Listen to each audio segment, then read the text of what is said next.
कभी यूक्रेन ने भारत को समझा था बच्चा, आज भारत से मांग रहा है शांति की भीख। अटल के अपमान का मोदी ने ले लिया बहुत बड़ा बदला।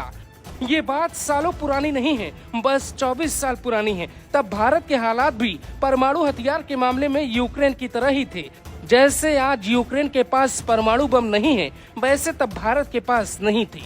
तो दुनिया भारत को आंख दिखा देती। यूक्रेन तब भारत को अमेरिका के इशारे पे डराने की कोशिश करता था। आज यही डरा हुआ यूक्रेन भारत से मदद के लिए गिड़गिड़ा रहा है। यूक्रेन के आकाओं को लगता है कि आज भारत मदद न करे तो बर्बाद हो जाएगा पूरा मुल्क। कहानी ज्यादा पुरानी नहीं है। करीब 2 दशक पहले ही भारत ने जब साल 1998 में परमाणु परीक्षण किया तो उसकी गूंज पूरी दुनिया में सुनाई दी। भारत के पास परमाणु हथियार नहीं थे जिससे दुनिया भारत को हल्के में लेती थी। 1998 में भारत के प्रधानमंत्री अटल बिहारी वाजपेयी थे जिन्होंने दुनिया को जवाब देने के लिए एक ऑपरेशन तैयार किया। इसका नाम रखा ऑपरेशन शक्ति। भारत को छुपकर ऑपरेशन के लिए सालों तक काम करना पड़ा। अमेरिका की सैटेलाइट भारत की निगरानी करती थी, लेकिन अटल बिहारी वाजपेयी ने पूर्व राष्ट्रपति एपीजे अब्दुल कलाम की मदद से वो कर दिखाया जिसका अंदाजा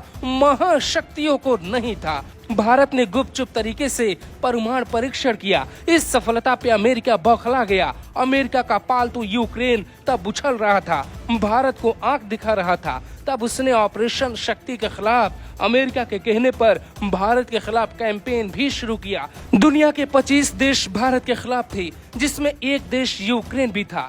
परमाणु परीक्षण के खिलाफ अमेरिका ने एक प्रस्ताव बनाया कि भारत ऐसा नहीं कर सकता। उस प्रस्ताव पर जिन 25 देशों ने हस्ताक्षर किया उसमें यूक्रेन का नाम भी शामिल था। धमकी दी गई कि भारत अपने परमाणु परीक्षणों पर रोक लगाए। भारत का ऑपरेशन शक्ति अभियान नहीं रुका, भारत परमाणु शक्ति बना। और आज ठीक बात 24 साल बाद समझिए मोदी कितने पावरफुल हैं ये हम नहीं बताएंगे, यूक्रेन बताएगा। दुनिया की कूटनीति में मोदी की ताकत क्या है वो भी यूक्रेन खुद समझाएगा।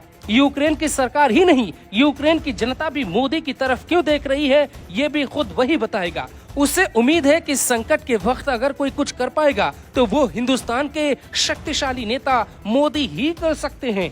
जो भारत की तारीफ नहीं सुनना चाहते वो अभी इस रिपोर्ट को बीच में छोड़कर जा सकते हैं, क्योंकि यूक्रेन ने जो कहा उससे हर भारतीय का सीना गर्व से चौड़ा होगा। सुनिए यूक्रेन की एक एक बातें राजदूत ने क्या कह डाला। यूक्रेन के राजदूत ने कहा, हम भारत से मदद की गुहार लगा रहे हैं, वो इस संकट में हमारी मदद कर सकता है। मोदी जी दुनिया के सबसे ताकतवर और सम्मानित नेताओं में से एक हैं।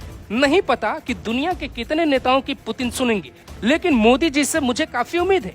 अगर वो अपनी आवाज पुतिन के सामने उठाएं तो पुतिन शायद इस बारे में सोचेंगे। मुझे उम्मीद है कि मोदी जी पुतिन को किसी तरह से प्रभावित करने की कोशिश करेंगे। इस मुश्किल हालात में हमें सिर्फ भारत बचा सकता है। यूक्रेन के राजपूत डॉक्टर इगोर पोलिखा का ये बयान सुनकर न जाने कितनों को बुरा भी लगा होगा। जो यूक्रेन अब तक अमेरिका के कहने पर बंदर की तरह उछलता था, वो आज भारत से मदद मांग रहा है। अमेरिका ने उससे जंग में झोंक कर ऐसा धोखा दिया कि उसकी अक्ल काम नहीं कर रही। अमेरिका से उसकी उम्मीदें धराशायी हुई तो भारत से गुहार लगा रहा है।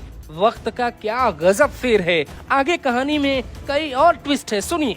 कहानी इतनी नहीं है, भारत क्या कर सकता है ये समझिए। 70 के दशक में एक गाना आया, मेरा जूता है जापानी, ये पतलून इंग्लिशतानी, सर पे लाल टोपी रूसी, फिर भी दिल है हिंदुस्तानी। मतलब समझा देते हैं, रूस के साथ भारत का रिश्ता हमेशा अच्छा रहा। इसका ख्याल सिर्फ भारत सरकार ने ही नहीं रखा, बल्कि हमारी फिल्मों और हमारे संस्कार में भी रखा गया। और रूस की टोपी सिर पे रखी गई, इसीलिए कहा जाता है जूता जापानी है लेकिन सिर पे लाल टोपी रूसी है। जब दुनिया भारत के ऑपरेशन शक्ति का विरोध कर रही थी, तब रूस ने खुल के भारत का साथ दिया था। भारत के साथ रूस की इस दोस्ती का वास्ता देखकर ही यूक्रेन मोदी से मदद की उम्मीद लगाए बैठा है। जिस यूक्रेन ने अटल बिहारी वाजपेयी का अपमान किया था, वो आज मोदी से मदद मांग रहा है। मोदी को फेंकू कहने वाले, कमजोर कहने वालों ने अगर ये रिपोर्ट आखिरी तक देख ली होगी तो ये भी कम हैरानी की बात नहीं।